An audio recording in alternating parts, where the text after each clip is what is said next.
Hello students.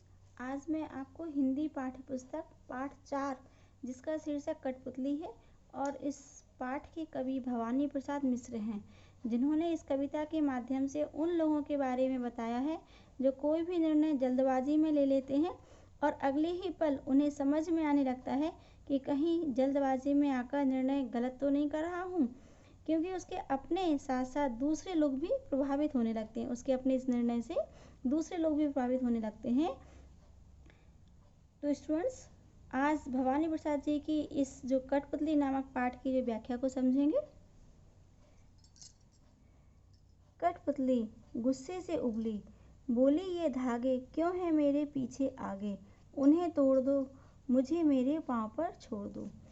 कठपुतली, जिसे English में पपेट्स भी बोला जाता है, आपने देखा हुआ कठपुतली के नाटक को या उसके कभी भी आपने चित्र को भी देखा होगा कि जो कठपुतली है वो कभी भी अपने व्यवहार को स्वयं व्याख्या नहीं कर पाती है। उसके व्यवहार को दर्शाने के लिए वो धागों से लिपटी होती है। जिस तरह से आपको इस चित्र में दिखाई दे रहे हो कि उसकी देखिए चारों ओर से धागे लिपटे हुए हैं और उसको चलाने वाला, उसके व्यवहार को व्यक्त करने वाला अगले की उंगलियों में ये धागे फंसे हुए हैं और ये उंगली के सहारे ही ये कठपुतली नाचती है और अपने व्यवहार को व्यक्त करती है।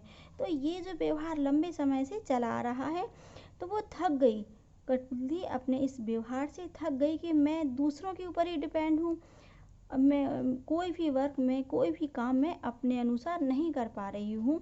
इस बात को लेकर वो काफ़ी परेशान हो जाती है और गुस्से से उबल जाती है। बहुत क्रोध में आकर बोलती है कि ये धागे क्यों हैं मेरे पीछे आगे, इन्हें तोड़ दो, मुझे मेरे पाँव पर छोड़ दो। ये धागे क्यों लपेट रखे हैं मेरे चारों ओर से, इन धागों को तोड़ दो, क्योंकि हम स्वतंत्र होना चाहते हैं।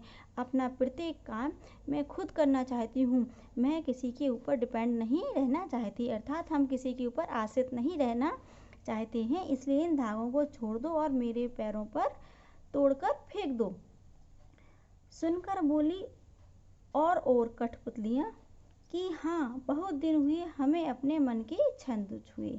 जब जो दूसरी कठपुतलियाँ थीं, इसकी जो सहेलियाँ थीं, दूसरी कठपुतलियाँ, जब उन्होंने इस बात को सुना कि जो कठपुतली बोल रही है कि हमें आज़ाद कर दो, हम स्वतंत्र होना चाहते हैं, तो उन जो दूसरी सहेलियाँ थीं, दूसरी कठपुतलियाँ थीं, उनमें भी साहस आ गया और वो भी उनकी हाँ में हाँ मिलाकर बोलने लगी कि हाँ, बहुत दिन हुए हमें अपने मन के छंद छुए, अर्थात कि हम अपना कार्य स्वयं नहीं कर पा रहे हैं, हम सदा दूसरों के ऊपर ही आश्रित रहते हैं। ये ऐसा करते करते सब बहुत दिन हो गए जो मैंने अपने कार्यों को खुद नहीं किया है और अब हम स्वतंत्र होना चाहते हैं, हम आज़ाद होना चाहते हैं।